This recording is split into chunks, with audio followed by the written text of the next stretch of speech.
Ya sensi, ya sensi, ya bermain dengan yang tak bisa mengerti. Jangan lupa. Hai, kami dari kelompok 2 akan membahas mengenai materi evolusi khususnya pada bagian E yaitu spesiasi. Nah, dalam spesiasi terdapat 3 poin yang akan kami bahas. Yang pertama, pengertian spesiasi, yang kedua, mekanisme spesiasi, dan yang ketiga, evolusi dan klasifikasi. Baik, langsung saja kita masuki materi yang pertama yaitu pengertian spesiasi. Pengertian spesiasi. Apa sih itu spesiasi? Spesiasi merupakan proses pembentukan spesies baru melalui mekanisme tertentu. Para ilmuwan membedakan spesies berdasarkan kemampuan organisme untuk dapat melakukan perkawinan dan menghasilkan keturunan yang fertil atau subur. Dengan adanya isolasi reproduksi, menyebabkan perkawinan antar spesies tidak dapat terjadi lagi. Suatu kelompok dalam satu spesies dapat kehilangan kemampuan untuk melakukan perkawinan dengan kelompok lain, sehingga ketika beberapa varietas dari suatu spesies terisolasi secara reproduksi, dalam waktu lama varietas tersebut dapat menjadi spesies baru. Nah, saya akan membahas mengenai mekanisme isolasi reproduksi. Terdapat beberapa mekanisme isolasi reproduksi, diantaranya adalah isolasi prazigotik dan isolasi postzigotik. Isolasi prazigotik mencegah terjadinya perkawinan individu. Isolasi ini dapat timbul akibat isolasi ekologi, isolasi perilaku, isolasi mekanik, dan isolasi temporal atau musim. Isolasi ekologi mengakibatkan dua populasi yang terpisah oleh karena habitat yang berbeda.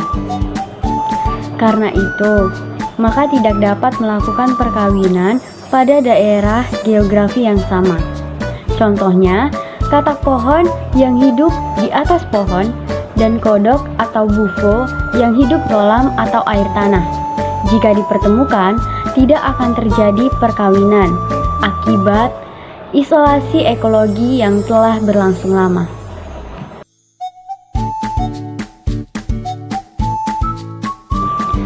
Isolasi mekanik adalah isolasi yang menyangkut struktur tubuh dan perbedaan pada sel kelamin yang menyebabkan tidak terjadinya reproduksi.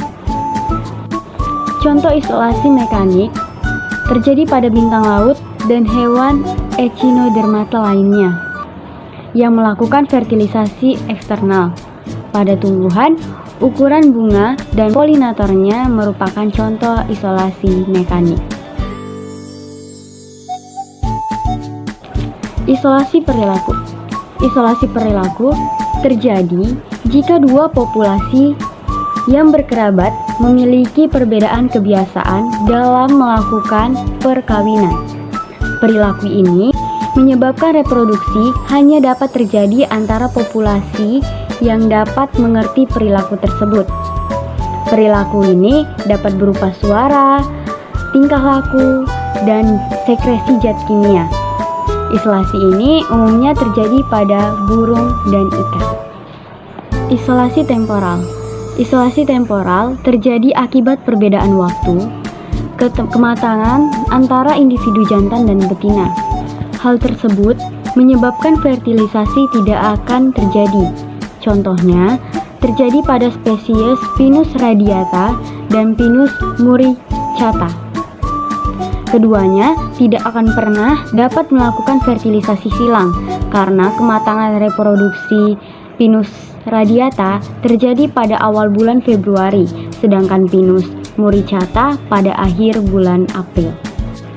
Mekanisme isolasi postzigotik.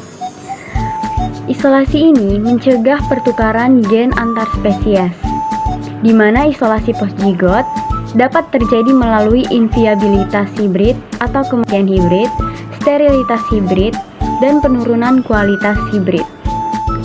Ketika dua individu dari dua spesies yang berbeda dapat melakukan perkawinan, individu hasil persilangan atau hibrid dapat terbentuk. Akan tetapi, individu hasil persilangan tersebut mati sebelum dapat melakukan reproduksi atau inviabilitas hibrid atau hibrid yang dihasilkan mandul atau sterilitas hibrid.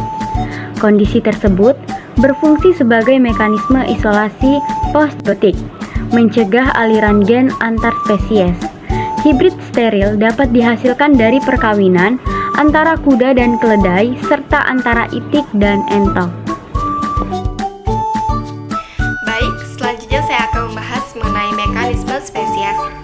Mekanisme spesiasi dapat diamati dari kasus spesiasi yang terjadi di alam. Terdapat 3 model mekanisme spesiasi yang dapat diamati, yaitu alopatrik, simpatrik, dan parapatrik. Yang pertama, terdapat spesiasi alopatrik. Spesiasi ini terjadi ketika ada penghalang geografis yang dapat mencegah aliran gen atau melalui perkawinan di antara populasi. Setiap kelompok akan terisolasi dan memiliki jalur evolusi yang berbeda sebagai akibat perubahan frekuensi alel oleh seleksi alami dan mutasi pada masing-masing kelompok.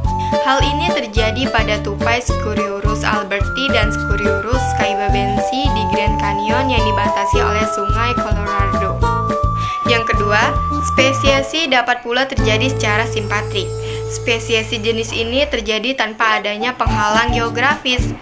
Spesiasi terjadi ketika di dalam populasi terdapat spesiasi yang berubah atau bermutasi, misalnya bersifat poliploidi atau jumlah kromosom mengganda.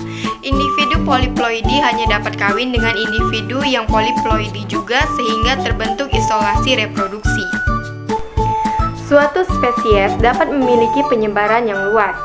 Ketika spesies tersebut menyebar, spesies tersebut menempati berbagai habitat berbeda. Dengan sifat tersebut dan pengaruh yang berbeda terhadap spesies, dapat terjadi perbedaan-perbedaan akibat perbedaan habitat tersebut. Seiring waktu, perbedaan tersebut semakin terakumulasi sehingga akhirnya terbentuk isolasi reproduksi berdasarkan habitat. Meskipun kedua spesies bersebelahan, proses spesiasi yang terjadi di daerah bersebelahan dengan daerah spesies yang keberadaannya dekat dengan ini disebut dengan spesiasi parapatrik. Nah, itulah penjelasan mengenai mekanisme spesiasi. Untuk materi selanjutnya akan dijelaskan oleh teman saya. Kedua, saya akan membahas tentang evolusi dan klasifikasi. Sejak teori evolusi diungkapkan secara luas, meskipun masih banyak perdebatan, teori ini telah banyak memberikan sumbangan dalam bidang biologi. Salah satu adalah filogeni. Dapat dilihat hubungan evolusi antar organisme yang sehingga dapat terlihat organisme mana yang strukturnya lebih sederhana dan organisme mana yang strukturnya lebih berkembang. Filogeni merupakan suatu sistematika, yaitu pendekatan analisis terhadap keberagaman organisme dan hubungan evolusi antar organisme tersebut. Tujuan sistematika adalah membuat klasifikasi yang mencerminkan hubungan evolusi antar makhluk hidup. Dalam menggambarkan hipotesis jalur atau sejarah evolusi spesies, para ilmuwan biasanya menggunakan pohon filogenetik. Pohon ini berupa diagram bercabang yang memperlihatkan tingkatan klasifikasi kelompok makhluk hidup. Klasifikasi meliputi penamaan spesies, pengelompokan, genus, familia, ordo, kelas, filum, hingga kingdom. Sistem klasifikasi ini mengalami banyak perubahan seiring perkembangan ilmu pengetahuan dan ditemukannya metode-metode baru dalam menentukan kekerabatan antar organisme. Pada masa sekarang, perkembangan teori biologi berkembang sangat pesat. Kedekatan kekerabatan antar spesies dapat dihitung melalui pendekatan molekuler. Semakin mirip urutan DNA-nya, maka semakin dekat kekerabatannya. Hal ini memunculkan sistematis molekuler sebagai alat yang lebih tepat untuk membuat klasifikasi dan mempelajari lebih jauh tentang evolusi klasifikasi makhluk hidup, terus berubah-ubah berdasarkan teman-teman dari para ilmuwan. Bahkan kemudian, para ahli sepakat kingdom-kingdom yang ada dapat dikelompokkan kembali dalam tingkatan klasifikasi yang lebih tinggi, yaitu domain. Sekian dari kami, terima kasih.